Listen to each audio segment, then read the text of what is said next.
Good evening. It is a few minutes to 9 o'clock right here in Kenya's capital, Nairobi. Good evening. I hope you've had a wonderful day. Thank you so much for choosing TV47 to inform you. My name is George Maringa. Our sign language interpreter at the bottom end of your screen is Rhoda Nyamai. Tonight, you have a jam-packed bulletin for you.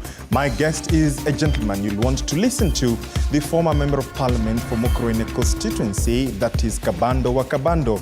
We look at the state of the nation. Remember, the NADCO, that is the National Dialogue Committee, released its report, and Kabando Wa Kabando has, of course, faulted it, and he says that it should be rejected. We shall be picking his mind on what exactly he wants and what exactly he needs to see moving forward. That and much more coming your way right here on the broadcast. We thank you, as always, for choosing us. We invite you to engage us on our social media platforms at TV47 News, that is on X, formerly Twitter, or you can tweet me directly at George Maringa _ use the hashtag Daily Report TV47. But before then, let's bring you up to date with some of the top stories making headlines tonight.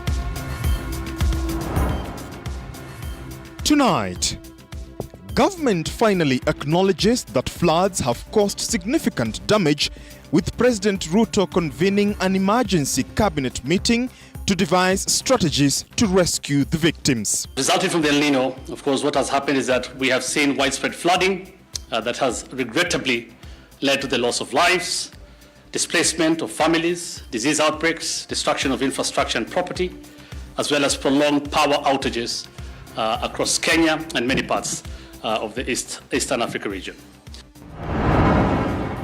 Questions continue to linger regarding the conduct of the KCPE examination, with some candidates taking legal action to contest the results of the examination.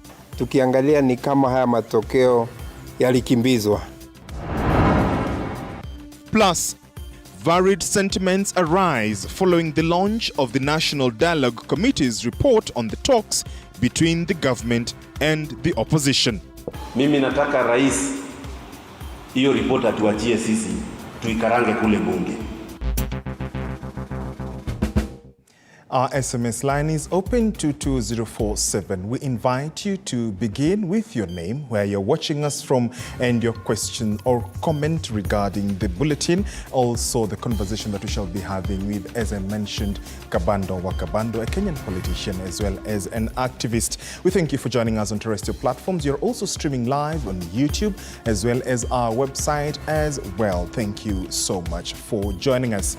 To our top story tonight, and President Dr. William Ruto on Monday chaired an emergency session with the cabinet to assess the impact caused by El Nino, where 37 counties are now within the alarm stage, with some rivers bursting their banks, landslides and mudslides occurring in some areas, and loss of lives and livestock in some. The cabinet has now allocated 7 billion shillings to aid in mitigating the situation occasioned by floods, with an additional 10 billion shillings to counties. Moige William begins our broadcast tonight with that report. 4 weeks of extreme rains across the country, resulting in floods. And finally, the national government has swung into action, with President William Ruto chairing an emergency session of the cabinet to discuss the El Nino phenomenon. We discuss the affairs of the people of Kenya. The meeting following the gravity of the situation that has left a trail of destruction and, in sad instances, claiming lives. Mukurweini County reporting 4 incidences on Sunday only. Ningependa sana ya kwamba macho yote ya serikali iangalie hii constituency ya Bura. Tulikuwa tunategemea soko ya Garissa, maduka ya Garissa, na Garissa nyewe kuna crisis ya chakula. Cabinet, in some of the agreed interventions to mitigate the situation, allocating 7 billion shillings as contingency fund, and directed the National Treasury to release an additional 10 billion shillings to county governments this week as part of the shareable revenue, urging devolved units to direct these funds to their emergency kitty. Government has, and Cabinet today, as I said, has talked about those funds and how they will be used to coordinate relief efforts. And of course, is asking Parliament again to replenish that amount. An ad hoc committee on disaster response under the leadership of Deputy President Rigathi Gachagua has been formulated to coordinate the state's response to floods. Among the immediate interventions of the committee being a lifting of medical supplies to severely affected regions, restoration of infrastructure like roads, and scaling up of humanitarian response, among others. After the alarm stage, if things get out of hand, if things get worse, then of course, the government will decide then whether, based on the data on the ground, it's time to call it a disaster. Meanwhile, continued advisories continue to stream in from different government and non-governmental agencies, the latest coming from the Kenya National Highway Authority, KENHA, after indefinitely closing the Madogo-Garissa stretch that is part of the Garissa-Nairobi highway after floods cut through the road, rendering it impassable to both motorists and residents. Also ongoing is evacuation of 100 households affecting Idbala village, Homa Bay County. Hii ndiye ile barabara, hii ndiye koo ya Garissa, na si Garissa peke yake, ni koo ya Tana River na pande yote ya North Eastern.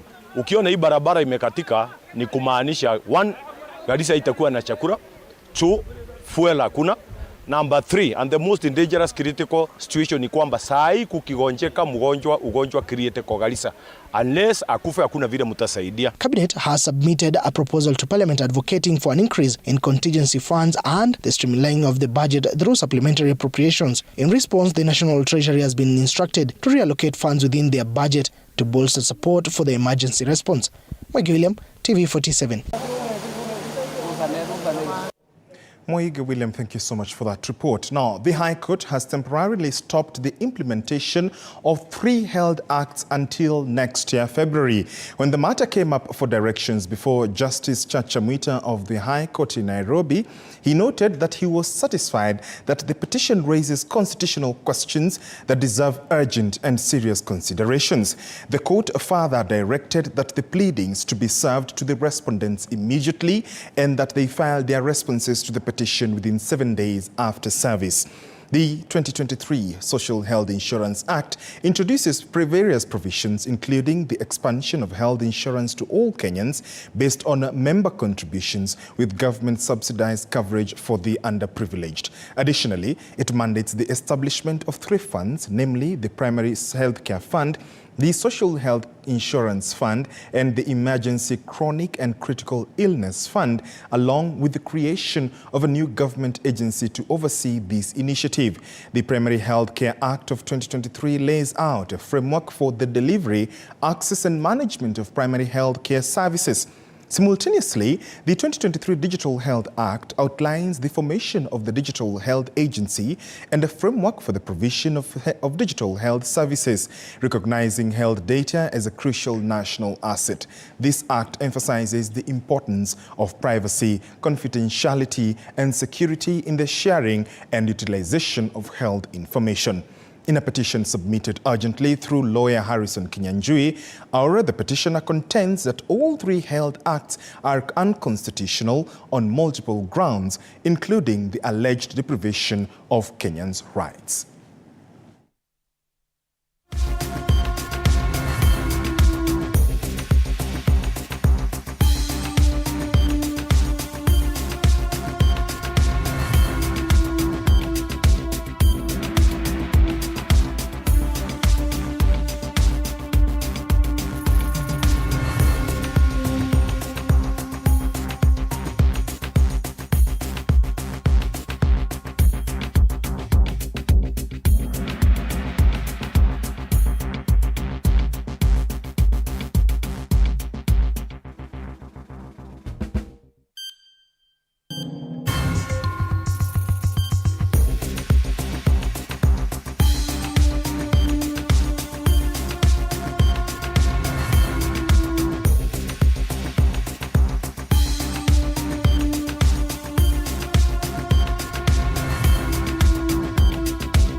Indeed, you now know that in the meantime, a conservatory order has been issued restraining the implementation of all 3 acts until 7th February 2023. That is a reprieve for Kenyans, at least for now.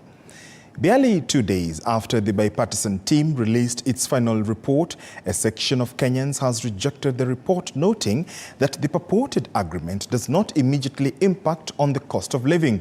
Linda Jamii, a civil society group, for instance, has highlighted that the constitution of the National Dialogue Committee and their technical team was done to deliberately ignore the cost of living, as Mike Kagwongo now reports. Reflecting on what the government promised before the 2022 elections, Kenyans have termed the National Dialogue Committee report as a shame for not addressing the cost of living, which has since left many Kenyans struggling. Office ya Prime Minister, deputy wake wawili na Prime Minister, kweli mwananchi wa kawaida wamemweka wapi? Hiyo mzunguza yao kutengeneza viti zao tu, hiyo ni mtama PPI kuanguka, hiyo sasa ni mambo tu kama ya PPI ndio imekuja sasa. Hiyo Sasa vile alikuwa anasema ama nini, kwa sababu alikuwa anasema sisi ni watu wa chini. Hasa watu wa chini ndio anaumiza sana. Sasa hiyo mara hii tumeangalia sisi kwa sababu sisi wenyewe ndio tunapiga kura, tutaamua yenyewe tutapea, lakini sasa mara hii anaenda tamu moja. A section of Kenyans that we talked to described the agreement between the bipartisan teams as a fraud on the people and must be rejected with totality. Wametutenga kabisa. Mafuta ya gharama imepanda, maisha gharama imepanda. Lunch tunakula mua, tunatafuna hata ndimu. Kama mwananchi wa kawaida ana benefit namna gani? Kama wanauziwa mafuta ya uchumi na wanatengeneza sawa bure tu, ndio wanatengeneza viti tatu hizo. Even though some members of the society were invited to present their views, a section of Kenyans now says the discussions were exclusively between the Azimio and Kenya Kwanza factions, specifically involving key figures Raila Odinga and President William Ruto. Political problems are to be solved politically, and that has been solved for now. Now we need to engage on an economic problem that has remained in spite of the ceasefire brought out by bipartisan talks. Nimeambia kina Yuji ni Wamalwa walifanya makosa sana kwenda kukaa kwa hiyo kamiti. Wakule pesa alafu warudi sasa waanze kuzunguka. Wanaanza kuangalia maneno vile watatwist. Ruto yeye amesimama straight anasema ati hii kitu tu implement. Ata implement kutumia sheria gani? Operation Linda Jamii, a civil society organization, now says Kenyans should take a covenant never again to be taken to the streets, which ends up in violent fights with the police. Sisi kama Linda Jamii atukubali kamwe report ya ambayo imetoka kwa bipartisan talks. Hiyo sio report ya Kenya, hiyo ni report ya Bomas. Let us look at what Kenyans are talking about. The Kenyans down there are complaining that actually life is difficult. With this hard life of food and everything skyrocketing, farmers are not going. If farmers will go to farm, yes. But if you have a hard life, even school fees becomes a problem to members of parliament. The opposition, led by ODM leader Raila Odinga, asking the government to urgently come up with ways to reduce the cost of living. Ushuru wanazidisha na hiyo ushuru vilevile haifanyi chochote. Wanakwenda kukopa pesa ya kulipa deni. Tuko na deni, anakwenda kuchukua deni nyingine ili alipe ile deni mkongwe. Hiyo inakaza kazi bure kabisa. Kama cost of living haijazingatiwa hapo, basi Kenyans wanaona sisi tuko peke yetu. Tujipange, tujue vile tutafanya. Because the main issue here was cost of living. Wananchi wanaumia. Watoto sasa January fees, wazazi watafanya nini? Good afternoon. Mike Kagwongo, TV47, Nairobi. Ningependa kuongea na wamama. Thank you, Mike, for that. And indeed, the NADCO report shapes the conversation I shall be having with Kabando Wa Kabando in a short while. The controversy surrounding the discrepancies in the recently released Kenya Certificate of Primary Education, that is KCPE results, persists as various candidates, parents and schools express their dissatisfaction. Parents from Kitengela International School and Set Green Hill Day and Mixed Boarding School have moved to court seeking to have the Form 1 selection process halted until the 2023 results are reviewed over what they said was widespread irregularities. Now, this developing story coming at the backdrop of the recently released KCPE examination results by Cabinet Secretary Ezekiel Machogu that have raised concerns as a section have threatened to go to court. And you now know that the parents from Kitengela International School and St. Greenhill Day and Mixed Boarding School have moved to court seeking to have the Form 1 selection process halted. Let's now have more on that report. The controversial Kenya Certificate of Primary Education KCPE marks errors that threaten to taint the credibility of the 2023 examination results, continue to raise concern among parents, students and other education stakeholders. Parents from Kitengela International School and St. Greenhill Day and Mixed Boarding Schools have since moved to court seeking to have this year's Form 1 selection process stopped until the matter is resolved. We don't want favors. We want justice for our children, the true mark, the true reflection of the abilities of our children. It's so hurting when the mother sits and looks at her child not eat, waking up every morning crying because she was not given justice. I think Kenya National Examination Council heads must roll, and we can get a replacement if the administration is not in a position to give the correct marks. If they are not able to discharge their duties, we will ask the PS, we will ask the good president, and we will ask the entire administration that we get the right people. Natasha is among the many candidates who say they were awarded marks erroneously in the just released 2023 KCPE results. She, like many others, has petitioned the Kenya National Examination Council to review her KCPE results. We used to be at school by 5, get out of school at 9:30. We used to do many marathons and score the best in them. So our teachers had very high expectations for us. But then when the results came out, we were more than devastated. It's beyond explanation. I would like to ask the government, are you taxing our marks or what? Because if the ballot papers can be recounted, why not our marks? Through lawyer Danstan Omari, Teddy Mutiso and Joshua Nyansera, the agitated parents from the two primary schools have sued Education CS Ezekiel Machogu, the Kenya Human Rights Commission and the Kenya National Examination Council, saying many learners were handed the short end of the stick. It is a situation that is death to vulnerable kids who are in the formative stages of their lives. It is a horrid calamity. We can take it just like the First and Second World War. Because when an attack is an attack on vulnerable children who are defenseless, who cannot raise a voice, then that country has lost its moral compass. Earlier this week, the Kenya National Examination Council called for a crisis meeting to address the controversies surrounding the results. Candidates now have up to 30 days to query the system and to address any issues through the Sub-County Director of Education, Andrin Ekilemi, TV47. Thank you, Andrin, for that.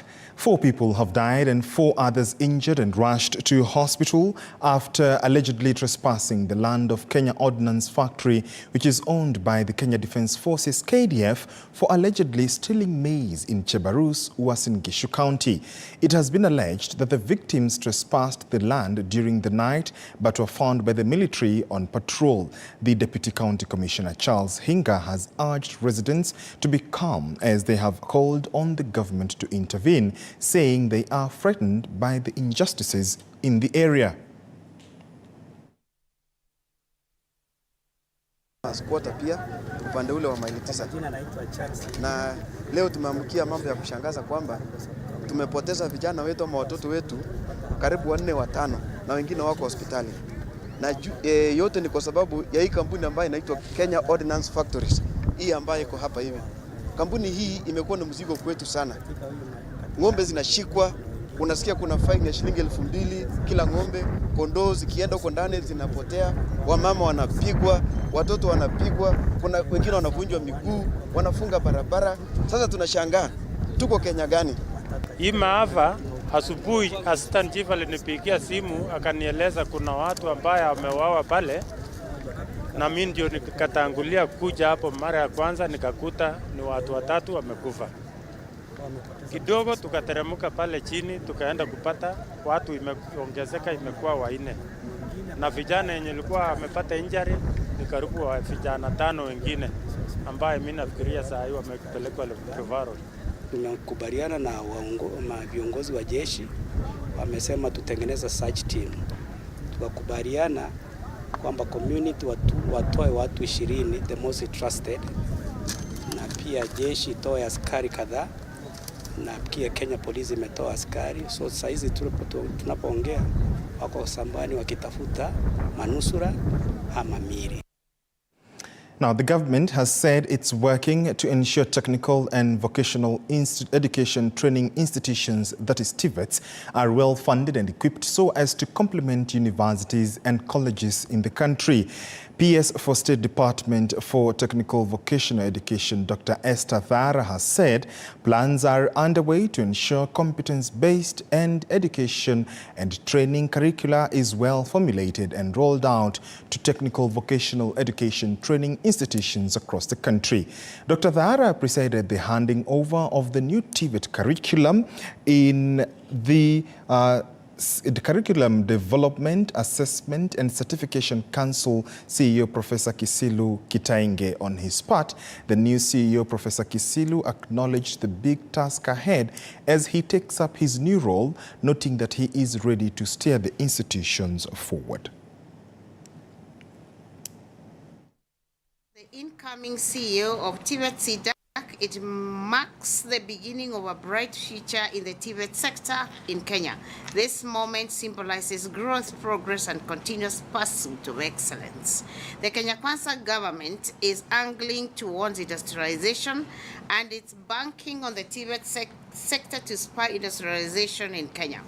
TVET CDAC plays a very key role, not only in the TVET sector, but also in ensuring that the government realizes its industrialization agenda in Kenya. It is a great pleasure to be here today to receive with humility the honor of being bestowed as the CEO of TVET CDAC. I wish to reiterate my commitment to the dream of the youth of this country towards getting the rightful skills and skills that will take them to the next level. I wish to reiterate my commitment to the dream that His Excellency, the President of this country, has had towards our education and training systems.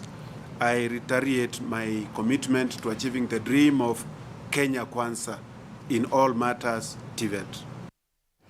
Now, over 21 million Kenyans have joined the Hustler Fund in a year, bringing up the borrowing to about 39 billion Kenya shillings. The Cabinet Secretary for MSME and Cooperative Development, Simon Chelugui, now says the data collected in the last year through the fund will be used to establish a credit scoring system that will in time adjust borrowing limits and eligibility for Kenyans. And as Hibak Said now reports, the official ceremony in 3 days will feature a special Kenyan who has borrowed over 1,000 times so far. About a year ago, with a solemn dream and an idea to revitalize borrowing and promote financial inclusion, I now officially launch the Hustler Fund for the Republic of Kenya. The Hustler Fund was born. With an interest rate of 8%, the lowest yet in the financial firm realm, the fund aimed to not only provide much-needed assistance to up-and-coming micro, small and medium enterprises, but to promote a saving culture among Kenyans, a culture that lacked even in the government. Able to rehabilitate them. This is also the impact of this fund. We've also been able to sensitize many Kenyans, give them financial and digital literacy. So from where I sit, we have over 7.5 million repeat customers who come to us every day, borrowing and repaying the Hustler Fund. But here is the catch-22. For every borrowing, 5% of the amount would go to a saving account, the percentage still being shrouded in mystery over when and how it would be accessed. I think we have a much bigger story, a much positive story to celebrate. The numbers now have escalated significantly. Of the 21 million Kenyans who have signed up, about 19 million have borrowed, and over 28 billion shillings has been returned. Kenyans who have borrowed over 1,000 times, and we have Kenyans who have saved. One Kenyan has borrowed over 4.5 million shillings. From a limit of 1,600, has grown his limit and has accumulated with a borrowing of 814 times. This, in context, is from the total 39 billion that had been borrowed, a sum the CS says shows goodwill from the borrowers of the National Hustler Fund. The total 5% saving is now at 1.9 billion shillings. On 30th, we will now begin to use, even the next limit, even the matching, will use our own Hustler-generated credit score. Now the country awaits to officially mark 1 year of the existence of the Hustler Fund.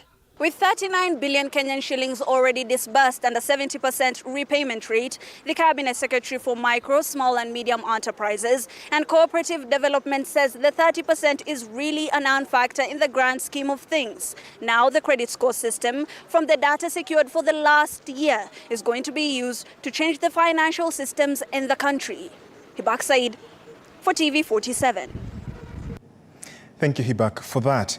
Stakeholders in the tea industry are appealing to the government to provide the funds that they promised to enable tea industries to establish orthodox tea production mechanisms which will bring huge profits to farmers. Speaking at the ceremony of receiving the contractor for the construction of the plot that will store the orthodox machine in the Mungania Tea Factory in Embu County, the national chairman of the KTDA organization, Enos Njeru, has said that the goal of the KTDA is to ensure that the 12 tea factories get these machines in the first phase and will not lack money to achieve their goals. The chairman of the Mungania factory, Mwenje Njeru, has said that the orthodox factory will bring many benefits because it will enable farmers to increase their income, while adding that they will hold a session with farmers there tomorrow to discuss important development issues. Hii mtambo inaleta faida nyingi. Tumeongea mambo ya faida ya markets ambayo tutaweza kuuza different kind of teas.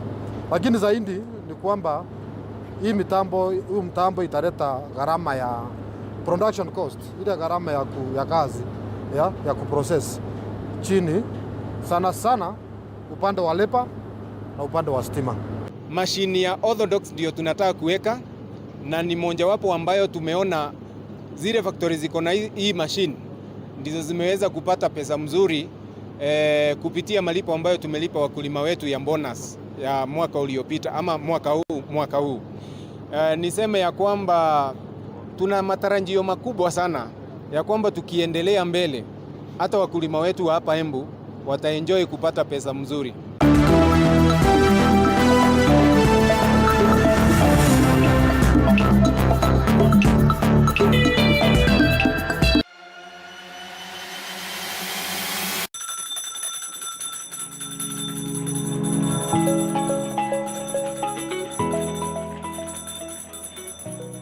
Wanasema wasemao kuwa elimu ni bahari haiishi kwa kuchotwa. Wakati mwingi natangamana na wanafunzi madarasani, sio kama mwalimu bali kama nahodha kwenye kipindi cha tasnia ya elimu. Na iwapo utanikosa madarasani, basi utanipata nyanjani nikisaka habari zenye usawa, ufasaha na ukweli. Na iwapo utanikosa nyanjani, bila shaka utanipata studioni hapa nikisoma habari na kuendesha mijadala mikomavu. Mimi Ni Andrin Kilemi, mpenzi wa lugha ya Kiswahili na elimu kwa jumla.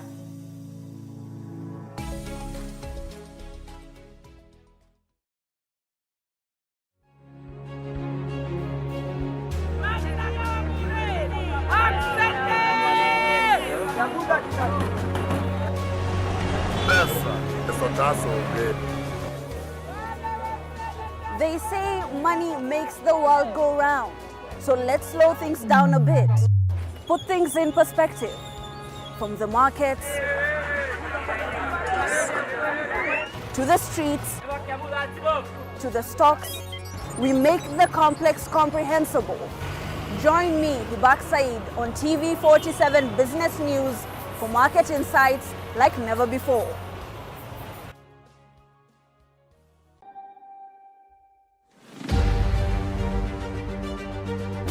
What's making the headlines? What does it mean to you? How does it affect you? We answer all these questions every Sunday for half an hour on To The Point Show. Hey, I'm Grace Kuriakanja, and a lot has happened this week. Let's dive into it.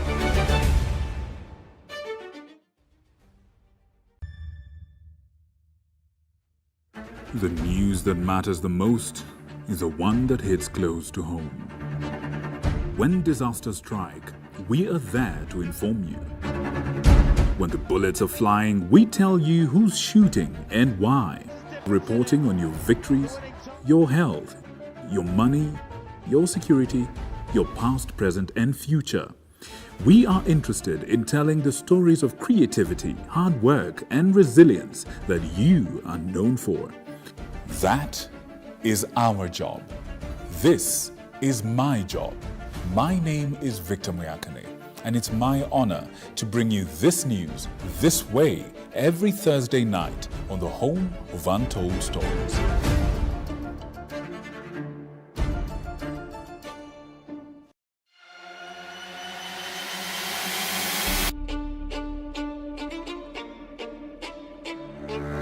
Katika majengo haya, hapa ndipo sheria zinapotungwa na zinapopakuliwa. Nitakuletea viongozi mbalimbali, mirengo mbalimbali, wote kwa pamoja wakipika na kupakua. Tutawapa nafasi kuweza kuangazia changamoto na mafanikio ya ugatuzi katika ukumbi wa siasa kila siku ya Jumanne kuanzia saa 1 kamili na kuendelea.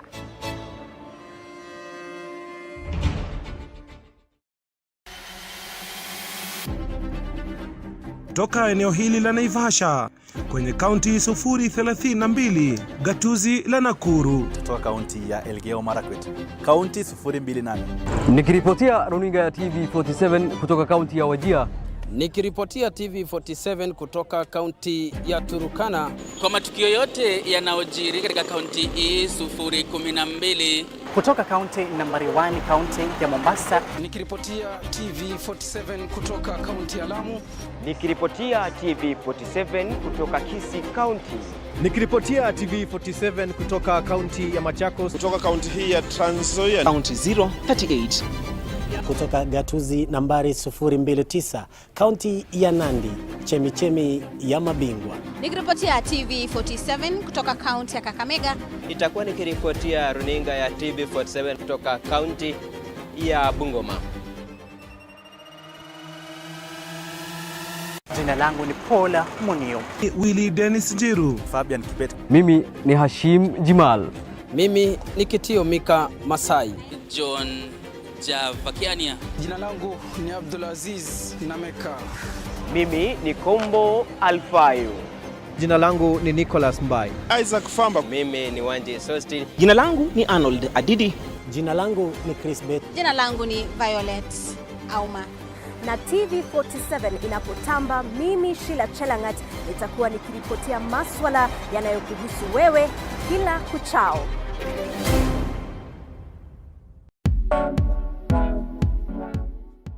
Every Thursday 7:30 p.m. unapata nafasi kufahamu viongozi mbalimbali kutoka humu nchini, kuanzia wabunge. Through Changa we could get money to pay our rent, to pay our bills.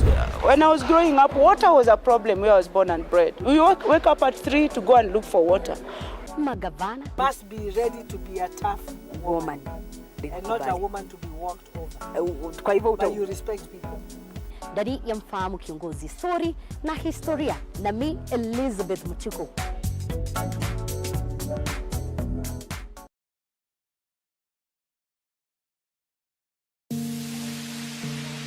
Well, if it is happening, then we are definitely talking about it on TV47's Disruptive Friday.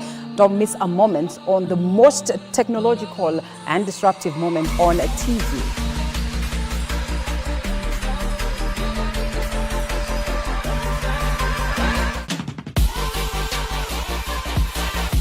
From groundbreaking AI breakthroughs to the latest ingenious innovations, we have it all covered for you.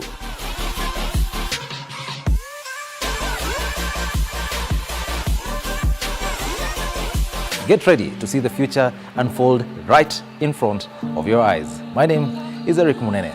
And my name is Linda Alala, and we not promise nothing short of great news experience.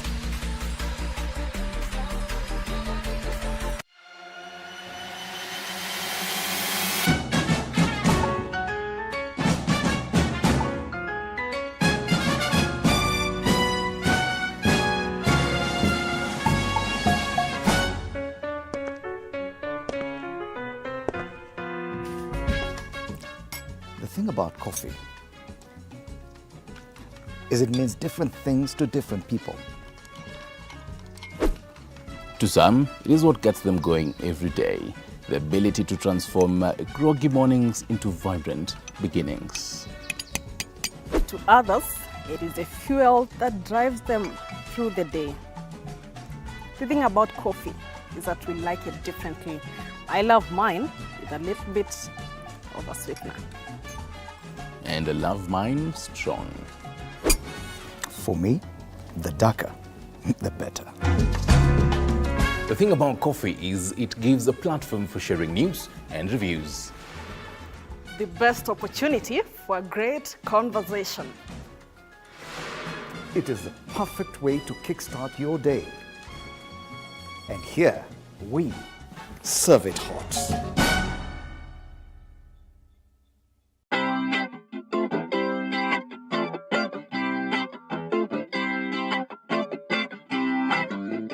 Let Kids on the Block take you to the most fantastic place on television.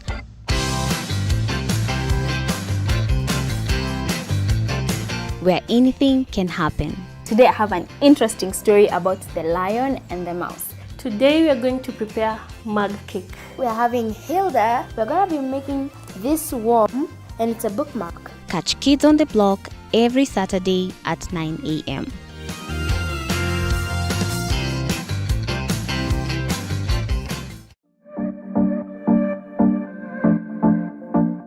Everyone is obsessed with property. But when should you buy? How do you know you're getting a good deal? And is there ever a good time to sell? You never go wrong with real estate. Go wrong on paint, when you go wrong on lighting, that's it, you're done. But when you go right on painting and the paintwork, and you go right to the lighting, it depends also with the setup. So you can do a lot of lighting at a wrong setup. Now the county government comes in and says that you have developed in a place that you should not go this way, and the county decides to demolish. Right. Where do you rent? On The Realtor, we don't just showcase the latest properties, we also...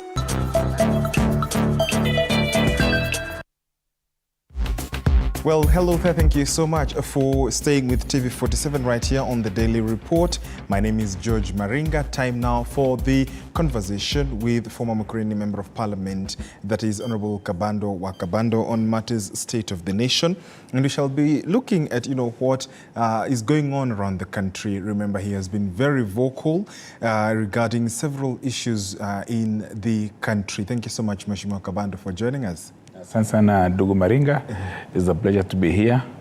The very first appearance in the evening, and my second overall TV47. You're doing a good job. Asante sana. Asante sana, Mheshimiwa. And I'll begin with, your tweets just about 3 a.m. You were tweeting at 3:23 a.m. First of all, what made you tweet at that hour?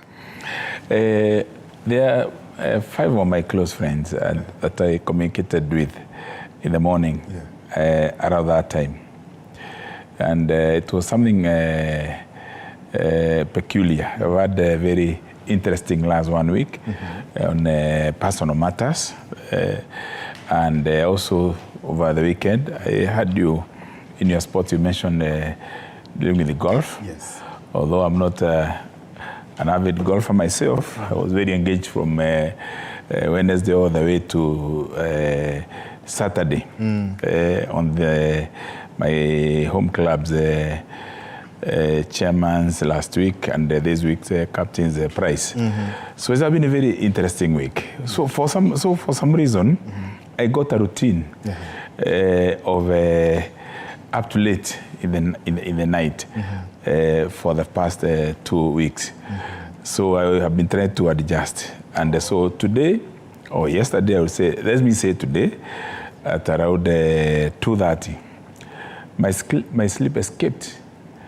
But more to do with some thoughts that were deep inside me. And if I happen to be on that trajectory, I go to my study. I can be nocturnal. You can be nocturnal. Yes. And you said, to quote your tweet, you said, rather your post on X now, so-called NADCO is a lie set to deodorize a covert deal that perpetuates politics of myopia, greed, graft, bribery, and opportunism. May innocent blood and spirits of Maandamano victims haunt those stalking fraudulence, as well as you urge EACC to investigate this NADCO alongside the BBI and recover all funds wasted in what you say illegal processes. And you beseeched the judiciary to once more be the gallant patriotic vanguard against what you said is greedy political elite atrocities. These are your tweets that put on another post you made on X. And what exactly has disappointed you about the NADCO report? It's actually not a personal disappointment. It's something that is very universal. Yes. You need to track communications, the conversations in various digital platforms, and also talk to people directly. Oftentimes, people who are in power, I've also been there, people who are entrapped to power, or people who are pursuing power, become oblivious of the feelings of the people out here. So the deliberations that have been happening at Bomas have been issued from the very beginning, have not had a public goodwill.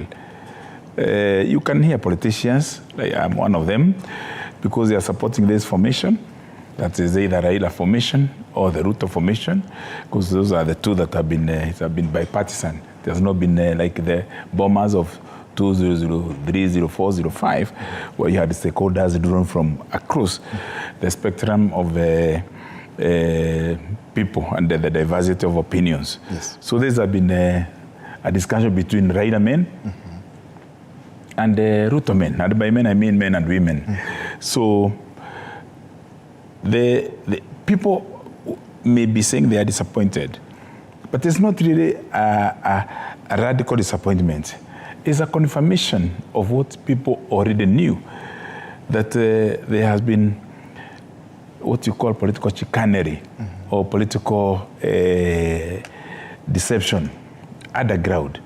I was in this station the day Raila appeared in the evening in another station and disclosed that he had a meeting with Ruto somewhere northeast at the Statehouse in Mombasa. But it doesn't matter whether it was Statehouse or Ruto's home or his own home, is that they had a secret meeting, and he said that the following morning he met his team to brief them about the meeting. The very fact that the initial meeting was secret, amidst antagonism or Maandamano and the belligerence that was coming from Ruto himself and his team, speaks volumes about the politics of conmanship, the politics of deception, and the crookedness of our political conversations and relationships. When you have only two men meeting at night in the presence of a foreigner who was not featured here, Olusegun Obasanjo, who is an eminent African, was sitting in between Raila and Ruto. He has not featured anywhere. He has not given a statement anywhere. So whose interest was he representing? Who negotiated for his coming to Kenya? Who are these individuals, organizations, or nations that are very interested in Ruto-Raila conversation that led to quickly a convention at Bomas of Kenya, yes, and without input of critical institutions? You know, what has happened at Bomas is exactly what happened with BBI. BBI did not go to any place that I know in Nyeri. The nearest they came was a quickly convened meeting at a place near Sagana. Then people were transported in buses. The local people did not have it. And you see the consequence of it. We could see it in the Meru Stadium when the BBI team went there.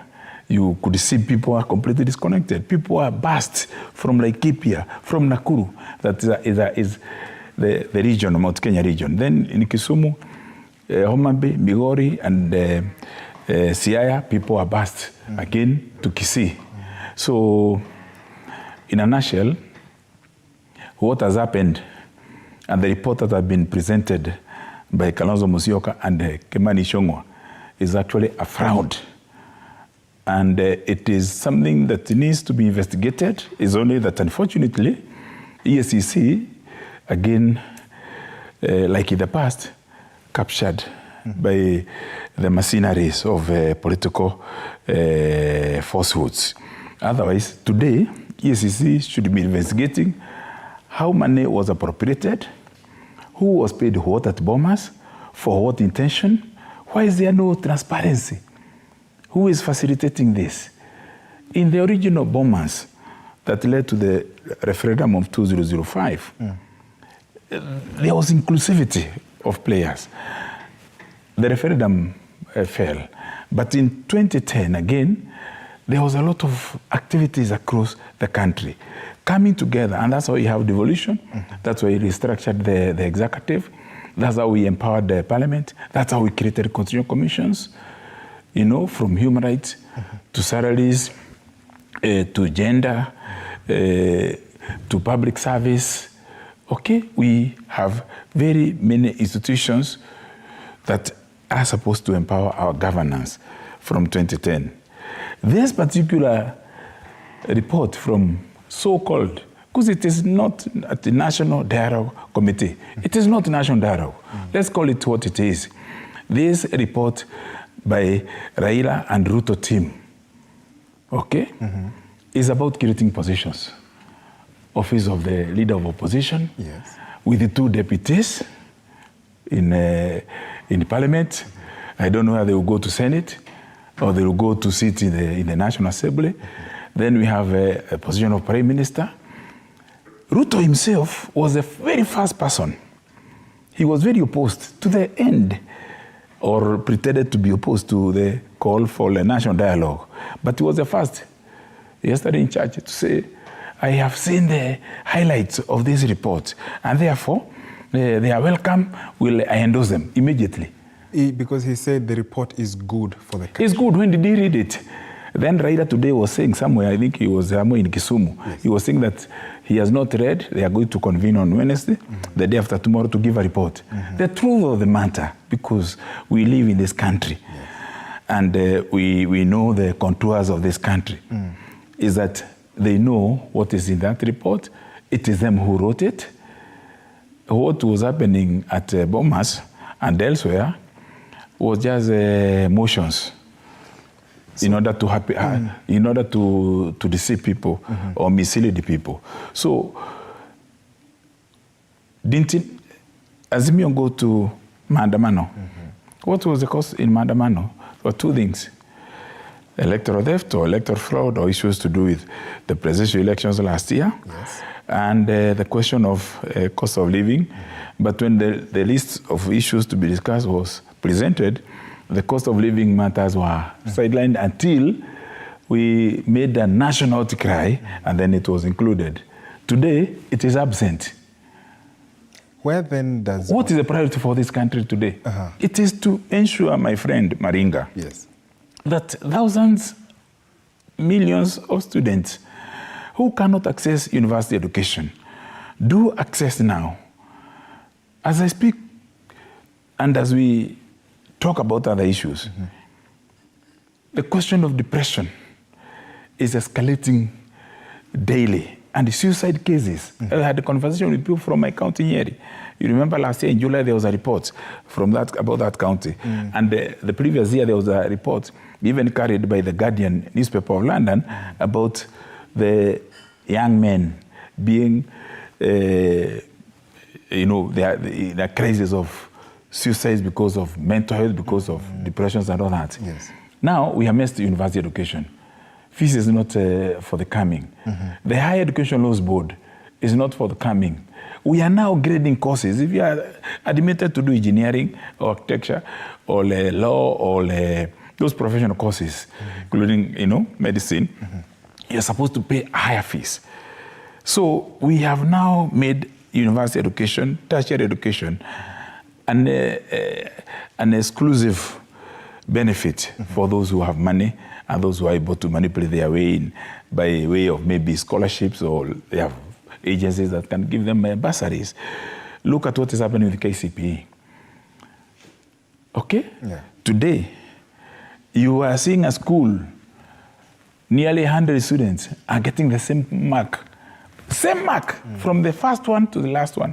75% in one school, nearly 100 students. This is happening. Look at the statements that are coming from FKE, the Federation of Kenya Employers.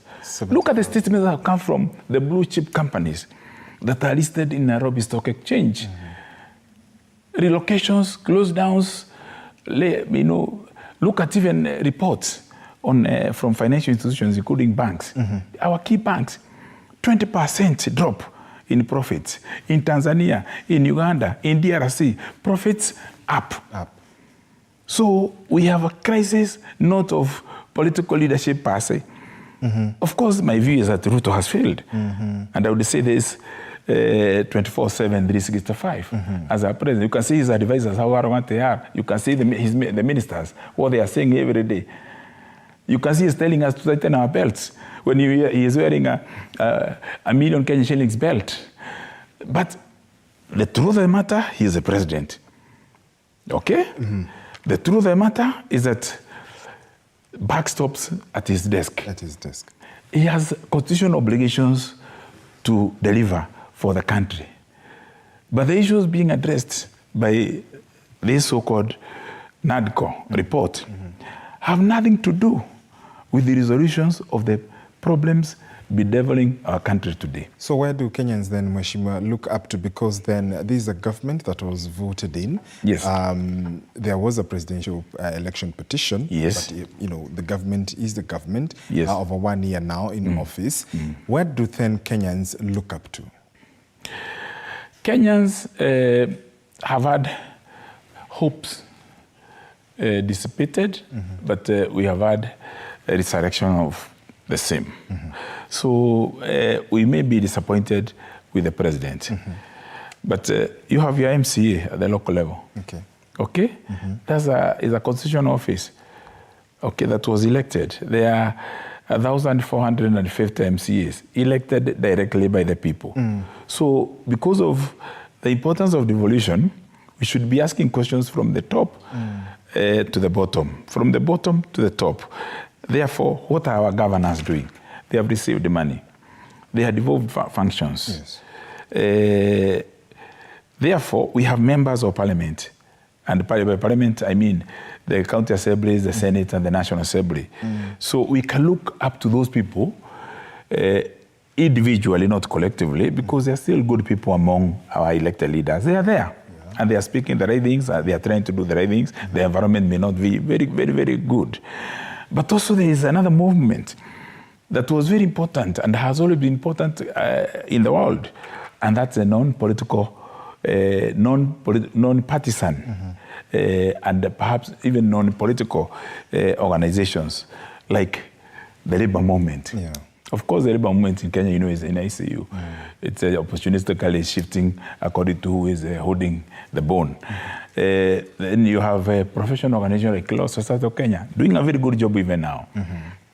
You have the civil society the Kenya Human Rights Commission and others are coming up very strongly to raise importance. Then you have individuals who are still spotlighting important issues.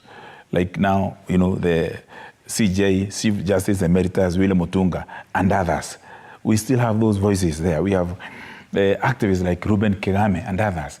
Okay, we have former members of parliament like Keter, our friend, and others, and doing whatever they could do. So Kenyans have many people they can look up to for opinion and for mobilization.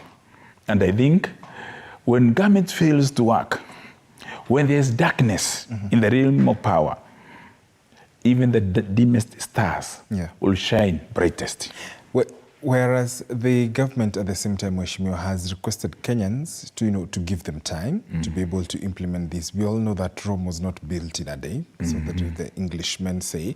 But with such a situation as the NADCO report, because it was expected that it would, perhaps be able to create a solution to all these issues that you bring up. Who expected that?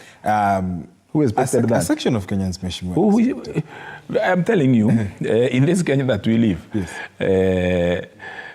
I don't know many people. You called me last time and I was in the village. And I was in the village for those 2 weeks, until last week but one. When you're in the village, we talk with our neighbors, we talk with our friends. And we also go to social places when you're in Nairobi. I have not had any animated discussion. In fact, I've not been to a place where people have talked about the Kalonzo Ichung'wa committee. I'm telling you, truth of God. And I'll be surprised if there's anyone in Kisumu town or in Iten or in Namu or in Mukurweini who has gone to a place and because of the national interest, the critical questions being addressed, who have been talking about this. The only time you may hear a comment is when those guys appear on TV, and mostly it's a comment of dismissal and disdain. Like, these guys, what are they doing? They're just wasting time. So the expectations of people, in my estimate, because I've not done any research, has been that which we got yesterday. Okay. And, there was even a statement of dissent from quarters of the Kenya Kwanza. Yes, yeah. We had, what Ndindi Nyoro, the Honorable Ndindi Nyoro, MP for Kiharu, said. Yes. Do you think that then perhaps it's high time that the government listened to its own people?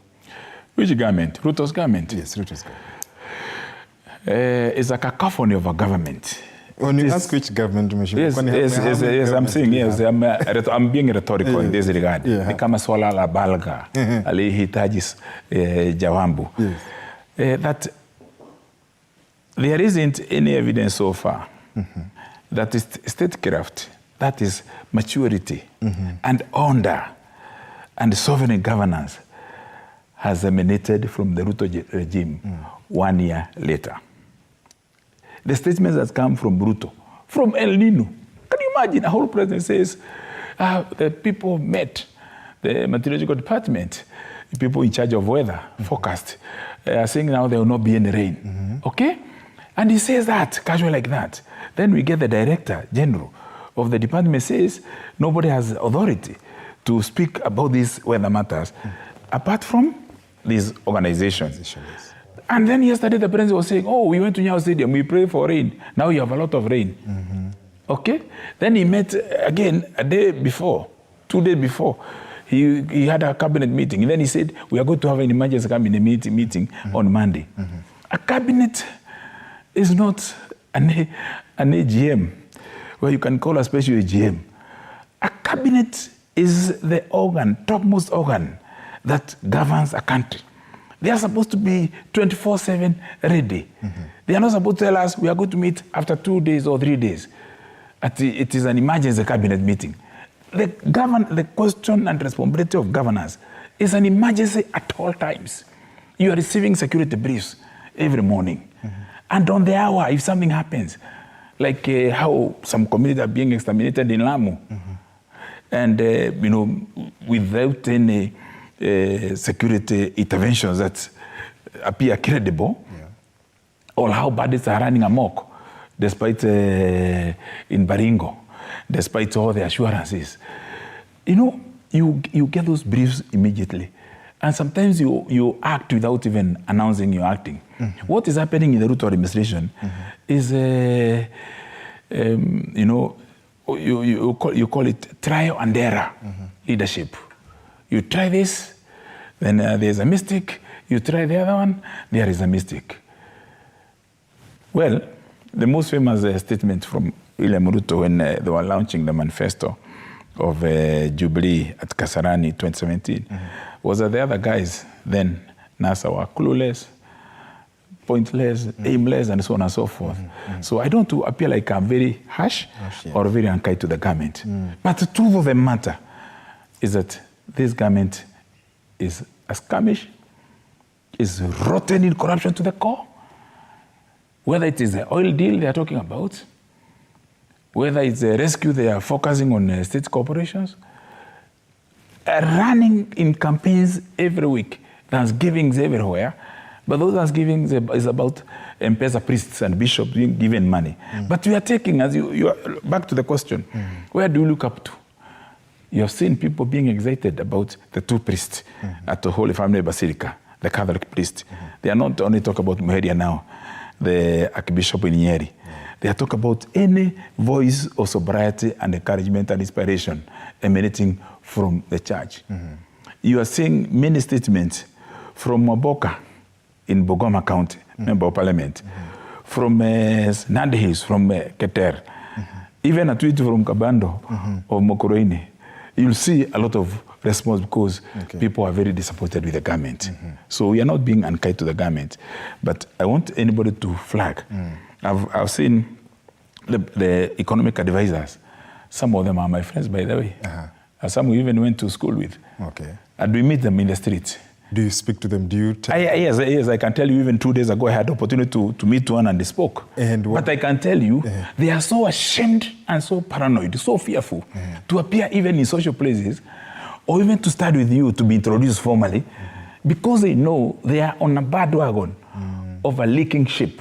Okay, we will take a short break on that note. When we come back, we focus on other issues, the El Nino preparedness. We've seen what the cabinet, what the spokesperson, Statehouse spokesperson Hussein Mohammed said earlier today.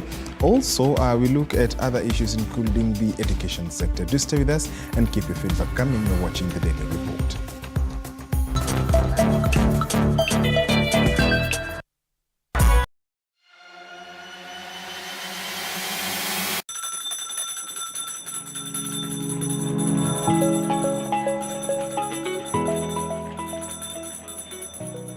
Wanasema wasemao kuwa elimu ni bahari haishi kwa kuchotwa.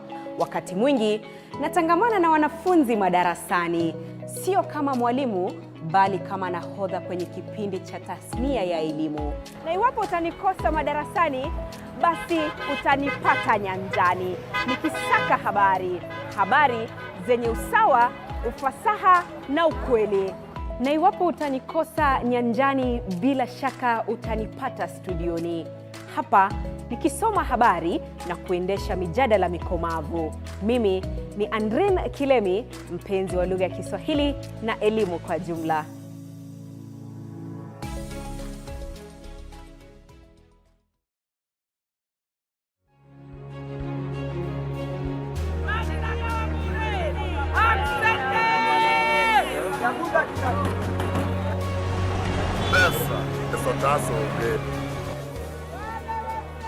They say money makes the world go round. So let's slow things down a bit. Put things in perspective. From the markets to the streets to the stocks, we make the complex comprehensible. Join me, Hibak Saeed, on TV47 Business News for market insights like never before.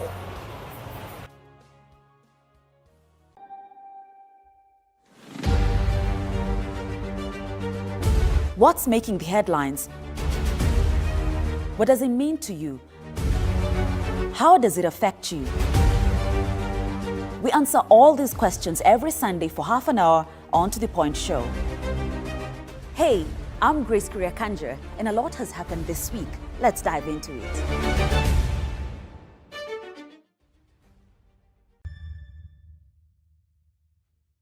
The news that matters the most is the one that hits close to home. When disasters strike, we are there to inform you. When the bullets are flying, we tell you who's shooting and why. Reporting on your victories, your health, your money, your security, your past, present, and future. We are interested in telling the stories of creativity, hard work, and resilience that you are known for. That is our job. This is my job. My name is Victor Moyakane, and it's my honor to bring you this news this way every Thursday night on the home of Untold Stories.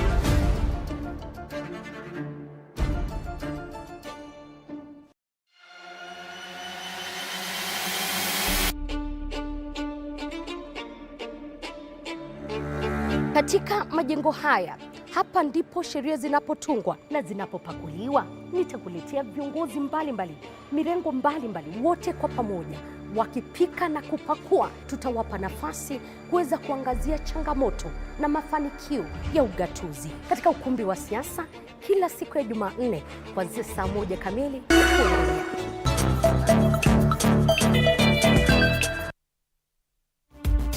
It is exactly 4 minutes past 10 o'clock. Thank you so much for staying with us. You're watching the Daily Report right here on TV47. My guest in studio is former Mokoreni Member of Parliament Kabando Wa Kabando, a politician and an activist here in Kenya. Mheshimiwa, thank you for staying with us. Okay. We've seen, that NADCO report. First of all, even before we get out of it completely, what needs to happen ideally? We know that it's supposed to be handed over to the former Prime Minister as well as President William Ruto. It is, they're supposed to then perhaps have a consensus and deliberate on the issues forward. We heard what President Ruto said yesterday, that what needs to be implemented, from the executive, he will do that. From Parliament, he will expedite. Do you see honesty in that comment, in that, expression of the President? Ruto is very happy with that report because he knows he's useless. He knows he has played these other people. But I don't think Raila has been played. He has also been predicting this because, as I said, those discussions were done before. Just like what happened with Ruto and Raila in Mombasa. It's exactly what happened with Raila and Uhuru on the 9th of March 2018 at Arabi House. Then the rest is choreographed. Okay. It's laid out. You get your people, bring them on board.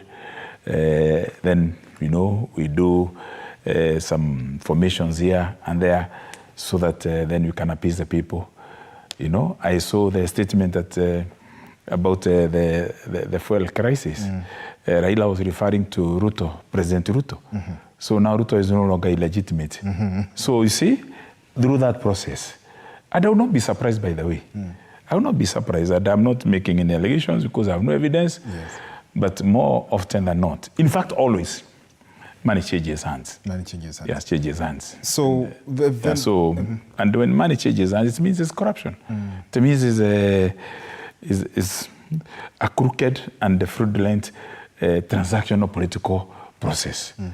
So, what are you supposed to do with the report? If Ruto says he's going to do what he's supposed to do, so exactly what is he going to do in the executive? Is this the 20? He is not changing the cornerstone of the economic grievance during Maandamano. Now, Maandamano doesn't mean always those who went physically to the streets. For instance, I never went to the streets, but I was doing my networking and supporting in my own ways, and other people did so. There are other people even who are in home because they are aged or they are unable to move. They were praying that these Maandamano succeed, and Ruto is brought to the negotiation table to deal with the issues of cost of living.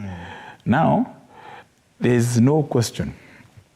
Ruto, Raila said, chill, the Minister for Energy, and Professor Dungu, Jogona, the CS for Treasury, should resign. So those are now calls for the ministers to resign, not for the government to come down. The minimum expectation of the people is that this government should fall.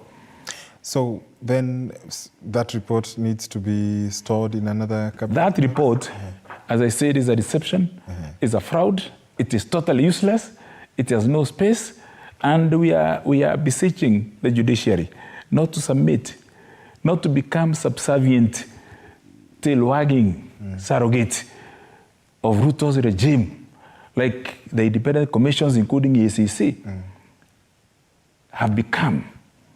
We would wish that the judiciary, like it did in the past on BBI, remains steadfast, patriotic, and conscientious to ensure that this fraudulent process does not move forward. The politicians can do the things they want to do. Okay. They can play their own business transactions and their interests of their people around for their own settlement, but to the welfare of the people. The questions of redressing taxation is what people would expect it to happen. Like now, as I said, you're seeing from EP's end to listed companies, to medium-sized manufacturers. Before I came here, I stopped in a restaurant and I was talking to the general manager and the director, and they are laying off. Things are becoming very difficult. Okay? A client walked in and said, oh, you should raise one item to 200 from 250, jokingly. He's a friend of mine. And they were like, how do you even think of that when you are barely managing to pay our utilities, particularly on Kenya Power, which is now reportedly falling according to the chief auditor. So things are not rosy, they are not good. And unfortunately, our veteran politicians, our seniors, because of their selfish interest and greed,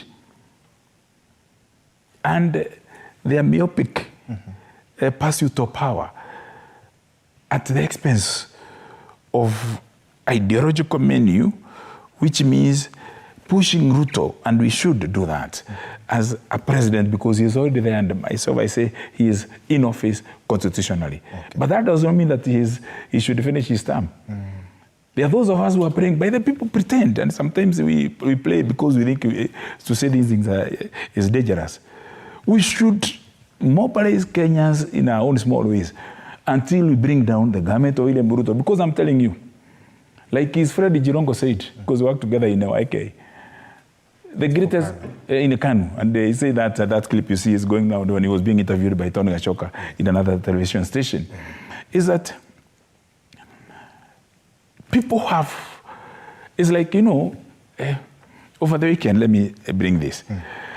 There's a clip that was going around saying that those who believe that Ruto can deliver as a president are no different from children who believe there is a Father Christmas who comes on the eve of Christmas Day, 24th of December, with gifts which they are presented to by parents the following morning, and they are told it's Father Christmas who came at night and led them at the doorstep.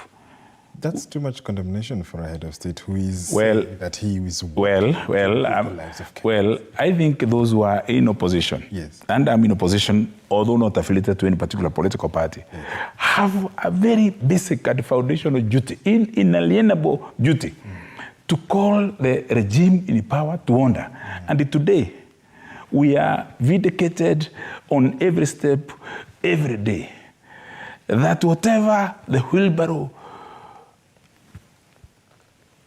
campaign, the so-called bottom-up, which some of us felt at one stage was about social democracy, egalitarian politics, where there is equity and equality. You spend finances and resources like would happen in Finland or in Norway or in Sweden, where those who are at the bottom benefit. Today, you can see what is happening to hawkers. You can see what is happening to shopkeepers. You can see what is happening to, in my home village. I come from one of the remotest villages of Nyeri, near Sagana at Muranga town. I'm at the last village bordering Kirinyaga at the Muranga.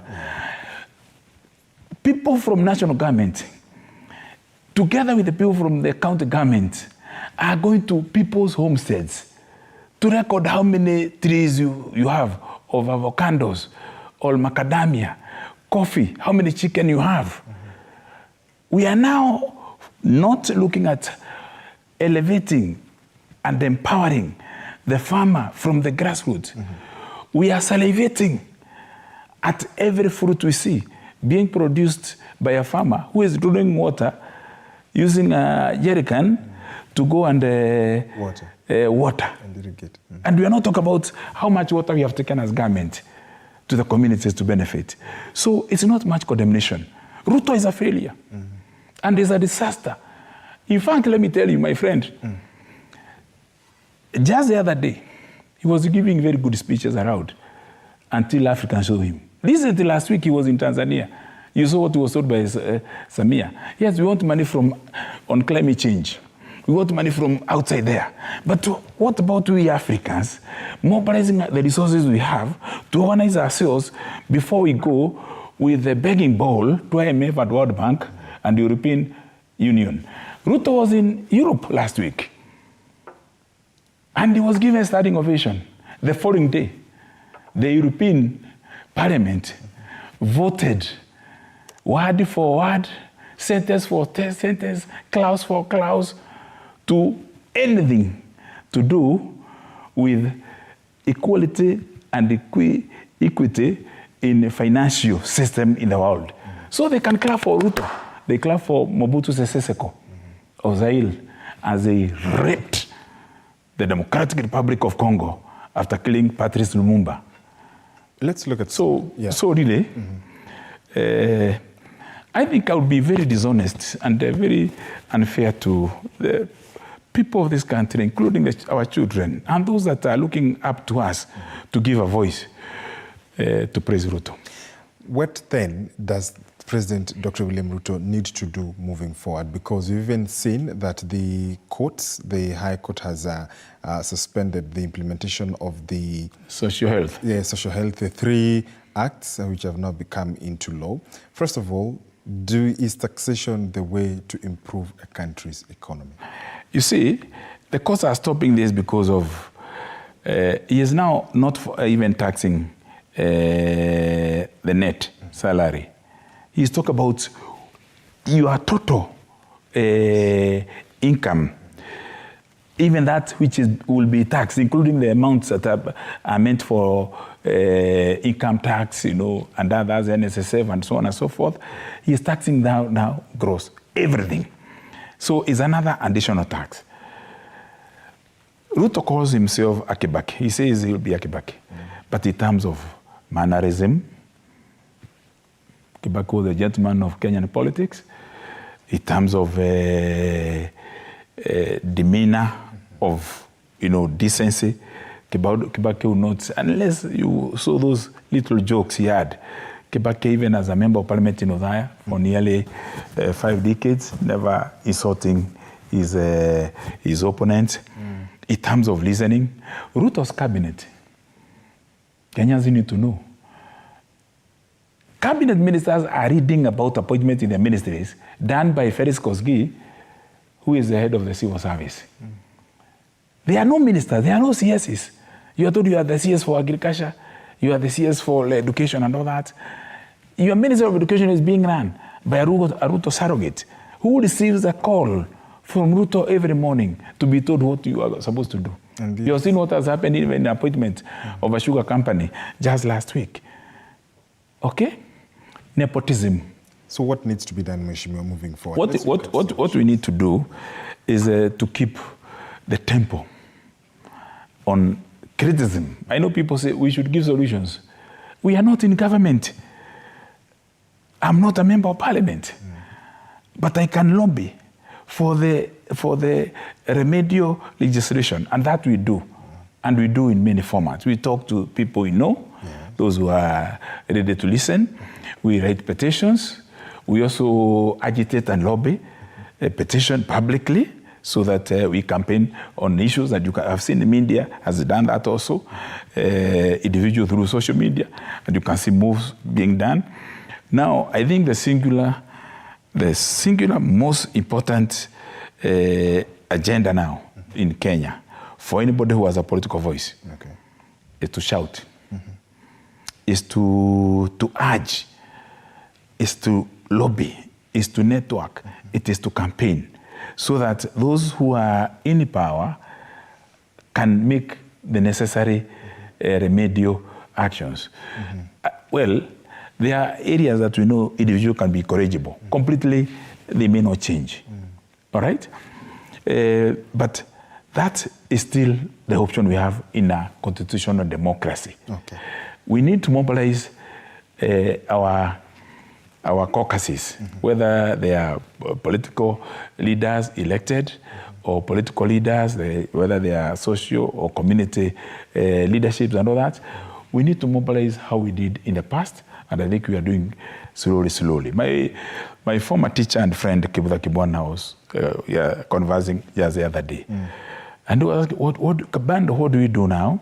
There's some time we have organized before, and we have succeeded, both at the University of Nairobi when he was a dean. And we had to do something, and we got the student organization on board. So there's something that Kenyans should not let go. It is a freedom to organize and freedom to agitate. That includes the demonstrations, picketing, it includes those voices. If members of parliament, I am asking, looking you in the eye, you citizen who is watching, if a minister comes, a CS comes to your community to talk nonsense or to raise useless projects, boo them and heckle them. If we make their lives very difficult in the villages, where they come wearing watches of $1 million and wearing shoes of $1 million and bells of $1 million, vomiting on your shoes, vomiting on your bare feet, please shout, heckle. It is a very important way of agitating. It happens in South Africa.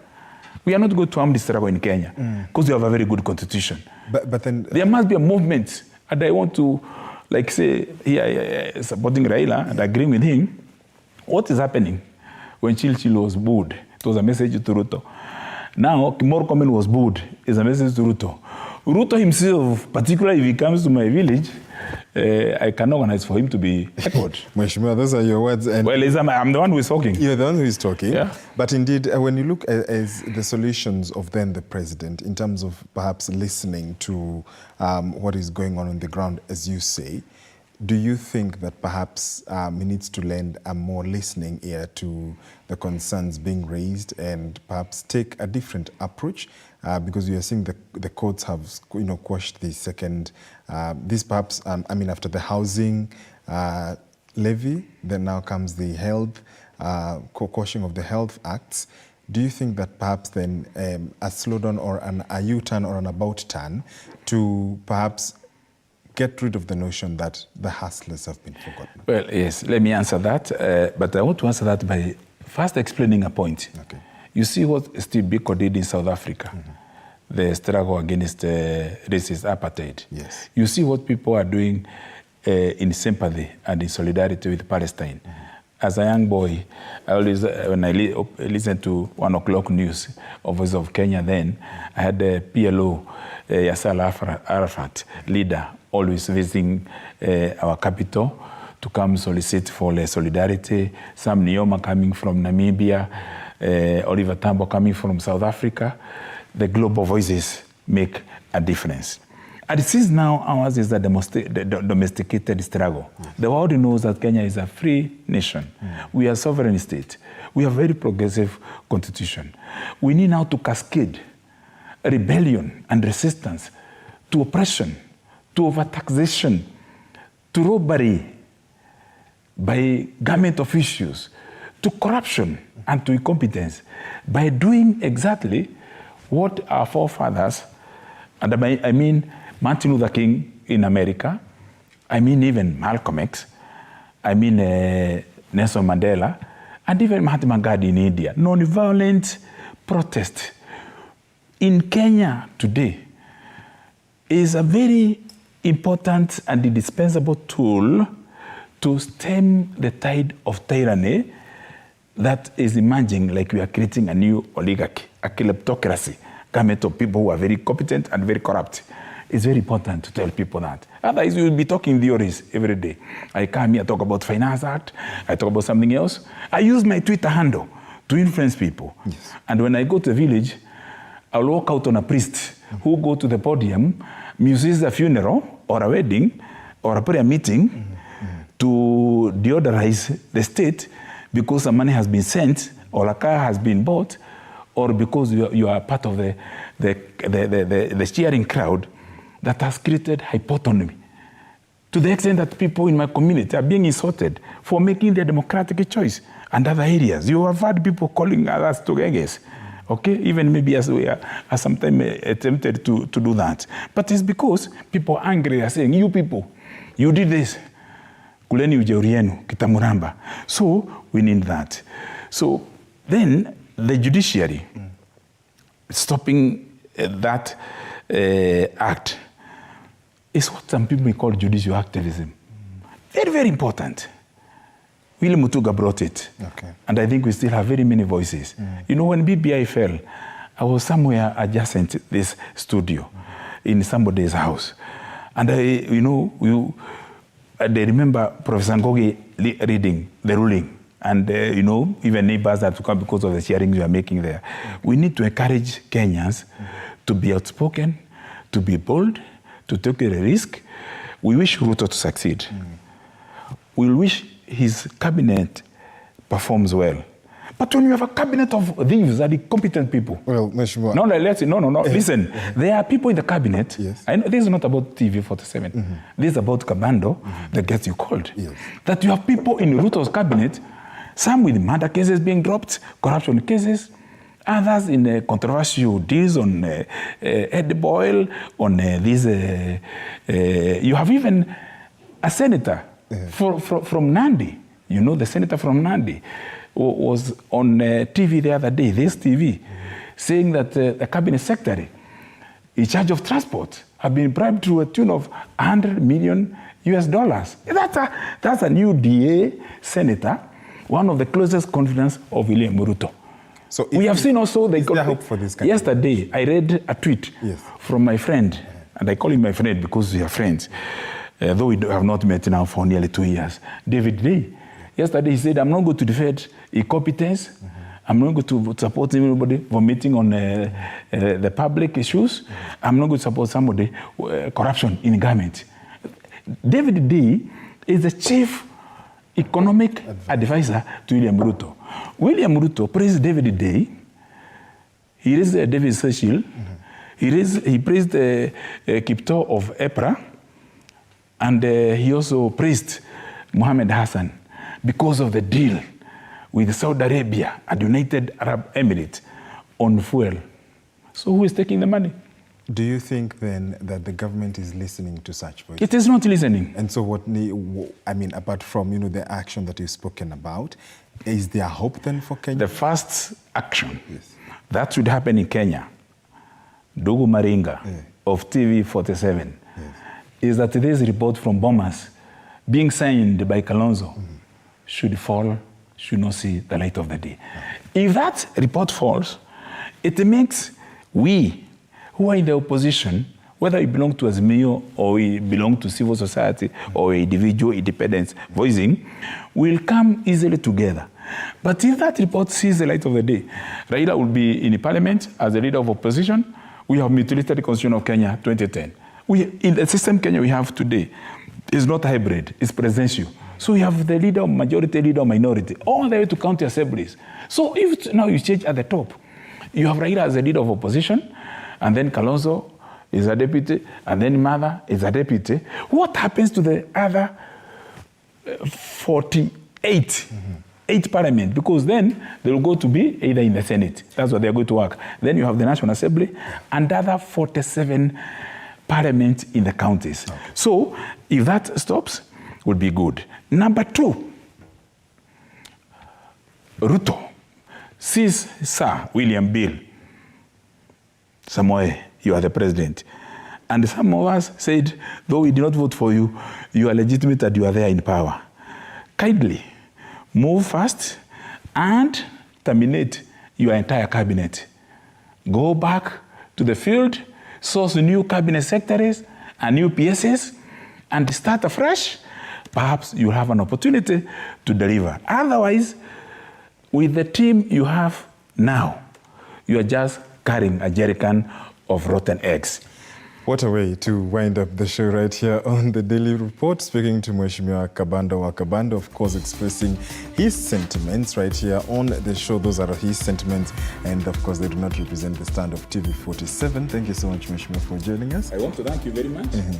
But I will also say that TV stations or other media should not apologize for the individuals they call like Kabando to speak truth to power and to say, Ruto, your government is rotten. It is me. Sawa, Mheshimiwa, thank you so much for joining us. That's where we end up the show. My name is George Maringa. I'll see you tomorrow on The People's Court. Good night from Nairobi.